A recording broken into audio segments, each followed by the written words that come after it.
Alright, so we got how did the galaxy react to the rise of the chaos in Warhammer 40k? Let's go to this video. G'day guys and gal. Despite being a fundamental part of the galaxy, the true emergence of chaos in the current setting took everyone by surprise. For some, it toppled their entire empire and pushed them to the brink of extinction. For others, it was a mild inconvenience, and for a select few, it was the best day of their life. But regardless of what the reaction was, it made for some pretty dope lore that— Real quick, I always wonder, like, you know, as a Warhammer new booty, I always wonder, I was like, yo, how did, like, the chaos, you know, early morning video, my voice is a little raspy or whatever. But I was like, yo, how did the chaos ever, like, even come to, like, Warhammer? Like, was it always there? Like, did somebody bring it there? What happened? So, yeah. we'll cover today.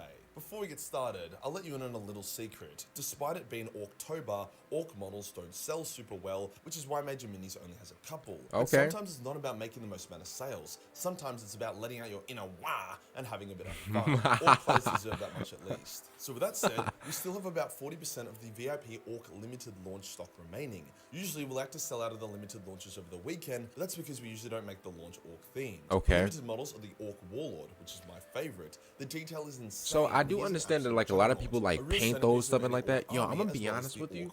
Is there like a specific way to like paint those? Because I don't want to like mess mine up. I don't want to buy like one of these like figures or whatever and then like paint it myself and mess it up. So is there like a specific way of like, do you have to like put tape around parts that you don't want like painted or whatever and then like do it that way or what? Because I'm gonna be honest with you, I've seen like a lot of like people paint their own things, and to be real, bro, they look fly. And I'm gonna be honest with you, I'm not that much of a Picasso, so if I'm being honest with you, I'm kind of scared. On top of these, this month we've also rolled out the Orc Spider Truck, the Orc Gigamech, and we Okay, have that looks hard. Orc and Orc Demon Killer already a part of the range. I committed hard for October, even Okay. if it didn't pay off that well. It's fine, it is what it is. Orcs or any major mini orcs is below. Today we'll go over how each faction reacted to their first encounter with chaos. Okay. Now let's get into it. Let's get into it! Now for some context, chaos has been a force in the galaxy since before the War in Heaven. However, its power has ebbed and flowed many times. Okay. Just before the War in Heaven, the old ones, Necron tier and other races clapped chaos's cheeks pretty hard. Then after the War in Heaven, the galaxy was mostly at peace and the Eldar gods ruled the warp. Okay. So once again, chaos was suppressed and contained. It's only with the fall of the Eldar, who safeguarded against chaos, as well as the Horus Heresy, which gave chaos the real space power it needed to become a threat again, has chaos officially re-emerged. But it didn't re-emerge for everyone at the same time. Some races encountered it later than others, so it's not like a group email went out to everyone announcing that spiky demons that loved blood and rape were back on the menu. With that said, how did the Imperium react to the emergence of chaos? With total shock. The Emperor decreed that there were no gods or angels or demons, and everyone believed him. Sure, people were sus of the warp and what lurked within, however, even the most knowledgeable, like Horus, merely believed the creatures of the warp to be isolated parasites or predators, not truly sentient. No one could comprehend that there was entire civilizations of demons and entities living in the warp under the rule of dark, powerful gods. I'm gonna just keep it real. If I was like, you know, like let's say I was in like the Warhammer, you know, 40k universe. First of all, I would be something. I would be somebody completely powerful. But if I'm being honest with you, right? If I was in the 40k universe and I heard of the chaos, I'm gonna be honest with you. I would suspect there would be chaotic things there, and I don't mean like, you know, no pun intended, but I would suspect there would be like, you know, evil demons and all these type of like, you know, like evil stuff. I'm gonna be honest, bro. The thing is, it's called the chaos. I'm not expecting like, you know, angels and fairy tales to be there. No, I'm expecting the most disgusting, vile, creaturous things there. So if I'm being honest with you, I mean, I would assume that everybody use their brain and be like, the thing is called the chaos. So I am expecting a lot of like, you know, just like, you know, bad things there. But if the Emperor said this, then most likely you're gonna believe it. So I kind of understand, but with the Imperium so vast, obviously there were so many reactions of what happened from all the scattered Imperial forces during the heresy, as they each encountered chaos in their own way. But here are some of the best. When the Ultramarines were betrayed by the wordbearers on Calth, they had demons and foul sorcery unleashed upon them. So they did what the Ultramarines do.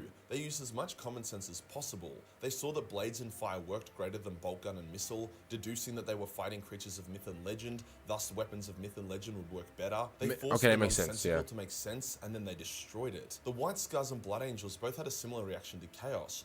Rage. The Blood Angels' rage was inflicted upon them like a disease, forcing them to destroy every single demon on an entire world, while Sanguinius destroyed the demonic commanders. The Khan, on the other hand, was more of a cold fury. As he slaughtered the demons sent for him, he said, "I now have your sent demon, and I will hunt you to the end of time." It was actually pretty bone-chilling. They were upset that the Emperor had seemingly lied. There was indeed supernatural creatures led by organized sentient forces, but they were more upset at the demons themselves. The line was quite nonchalant about demons, having fought the corrupted beasts of Caliban as a child. He simply said, interesting. Variants can now use warp powers again, since that seems to be the best weapon against these fiends. As for the traitor Primarchs, they were sort of forced to accept Chaos as an ally. Even Mortarion, who despised the warp and sorcery, knew he had no choice but to accept it, as if he didn't, his legion would be alone, hated by all. He even tried to dominate Chaos, justifying that if he managed to do so, it would be different and he wouldn't be this hypocrite. But that just ended with him turning into a big smelly moth demon. Some of his death shroud, his elite Terminator honor guard, after he started using the warp. Who's this guy? Hold up. Who? Justifying that if he managed to do so, it would be different and he wouldn't be this hypocrite. But that just ended with him turning into a big smelly moth demon. Some of his death shroud, his elite Terminator honor guard, after he started using the warp. Perturabo likewise was disgusted by Chaos and actively purged it from his legion. However, he eventually decided that it could be used as an effective weapon. Some Primarchs were a lot more clued in on Chaos than others, so they weren't as surprised. Corvus already knew of it, thus didn't take long to adjust to the new reality of the galaxy, and Rust just likes killing things. Okay, that makes sense. The Space Wolves were shocked by the warp's influence during the burning of Prospero, with some even dying from the sheer horror of it all, but most of the wolves handled it well and fought on. I mean, at the end of the day, like, what else can you do? You gotta adapt. Like, I mean, you can't just, like, you know, where you have, like, the chaos come through and stuff like that, you can't really, like, just be like, here's the thing, right? I like how, like, some of the Primarchs or whatever, they was like, all right, you know, it's here, so I'm just gonna adapt to it, whatever. I like how, like, you know, like, some of them just accepted it. I like, you know, it would be different if, like, you know, one guy was just like, oh, just panicking, whatever. Like, some of them, like, the Primarch of the White Scars, like not the Japanese dude. What's his race? The Asian. I'm gonna say the Asian dude. The Asian dude. He was like, all right, cool. You know, I'm gonna just kill y'all, whatever. And yeah, I know who y'all are now, so I'm gonna just hunt you guys forever. I like that. You know, I'm gonna be honest with you. I kind of like that dude, bro. For Imperial citizens, it was obviously a lot worse. Many of them were easily corrupted or driven insane. However, some did actually manage to flee worlds that had fallen without themselves being corrupted.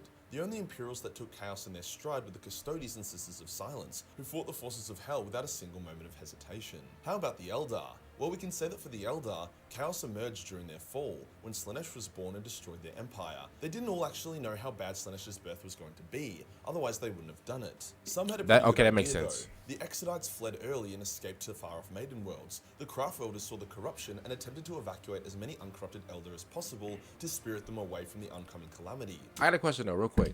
Why did the Emperor lie and said that there was like no demons or whatever in the chaos? Did Majorkill like answer that or no? Why did he lie? I don't understand that. Why did he lie? Dark Eldar were just lucky that they were living in the Wewey at the time of the fall. Some Eldar remained pure but refused to abandon their people. For example, when the fall began, a number of Eldar smiths blessed by Vol created a super weapon that they used to try kill Slaanesh. Despite it hurting her, it failed and they were slaughtered. Even the most depraved of the Eldar were horrified when the fall began. Their reaction that of terror as they were being torn apart by demons and consumed. The emergence of Chaos drove the Eldar to the brink of extinction and continues to plague them to this day, with Slaanesh having a claim on their souls. Well, I suppose now a contested claim with the awakening of Yned. The Tower were a funny one.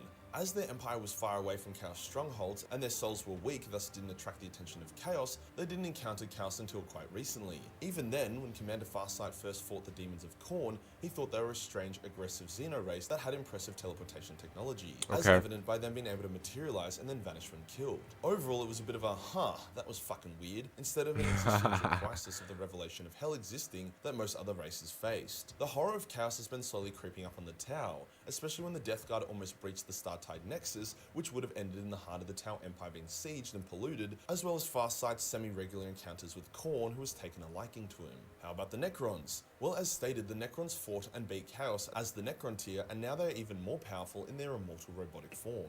Wait, they beat Chaos? Whoa. The Necrons? When they do this? Wait a minute, I must didn't hear that right. Give me 1 second, y'all.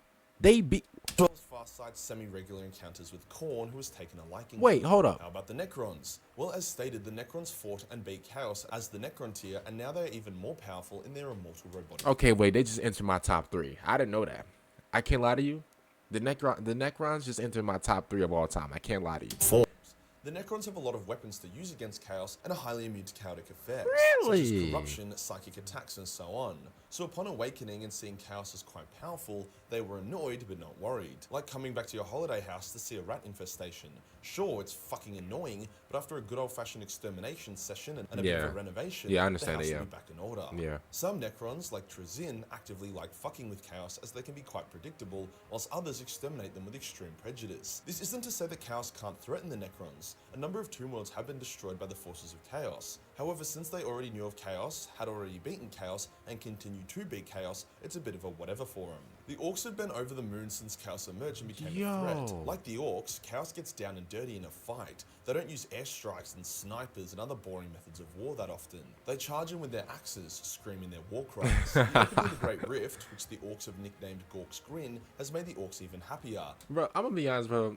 Listen. At first, I'll just keep it real, right? And I might seem fake right now, but at first, I did not like the Orcs, bro. I'm like, bro, who are these caveman, doink type of dudes? Who are these guys, right? But I'm gonna be honest with you, bro.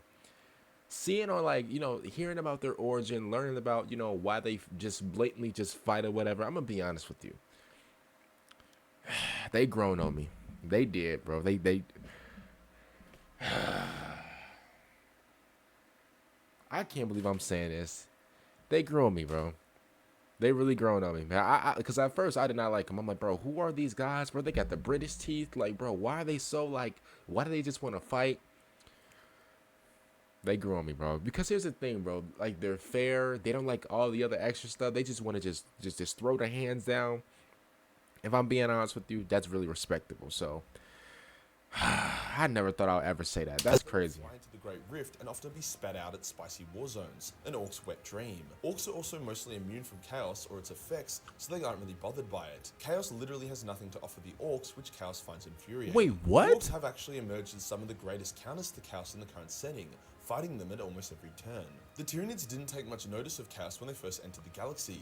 They targeted dense population centers, mostly Imperial or Tau sectors, and generally steered clear of heavily chaos-corrupted areas. This is because the hive mind was tactical. It knew that hunting down Necron tomb worlds or demon worlds was going to end in a net loss of biomass, but hunting down Imperial or Tau worlds, yummy yummy for my tummy. However, when the Great Rift opened, which is when chaos actually became a genuine threat, by actually knocking it out for a while, before it then managed to restart itself. Upon reawakening, it refocused on chaos as a major threat. In turn, it then created a new anti-chaos Hive Fleet Kronos, which contained way more ranged weaponry, as well as a more powerful shadow in the warp presence. Kronos now hunts chaos worlds in fleets, doing what it can to suppress chaos and even destroy it. The Leagues of Votann, as always, are a bit starved in the lore at the moment. However, if you look at the Great Rift map, it shows it absolutely fucking up the middle of the galaxy, which is where the Leagues live, and many people theorize this is why they are making themselves known. They are being displaced. Overall, I'd say they aren't the biggest fans either. If you enjoyed the video and you want to support the channel, then pick up one. Shout out to Majorkill, man. Bro, first of all, before I even end the video, shout out to all you guys that's been, watching the video, supporting me, man. It really means a lot, man. I never thought I'd ever, like, finish off the year, with this type of support, man. It really means a lot, genuinely, man. Thank you guys so much, man. All the likes, the subscriptions, the whatever, man. Thank you guys so much for everything, man. Like, it's been absolutely crazy. Shout out to Majorkill. Shout out to Wes Hammer. Shout out to Mr. Bones 40k. Any other like Warhammer channel that I reacted to. Shout out to 47 Rage. I react to his gaming, compilation, stuff like that. Shout out to Xbox, PlayStation. I react to their trailers and stuff like that, man. This year has definitely been a really good year for me on YouTube and stuff like that. So I really appreciate it. Stuff like that. Make sure you guys like the video, subscribe to the channel. Thank you guys again so much for watching all the videos. And and by the way, before I did actually fix the Warhammer playlist, bro. For some reason, on my channel, the Warhammer playlist had like a bunch of like doubles.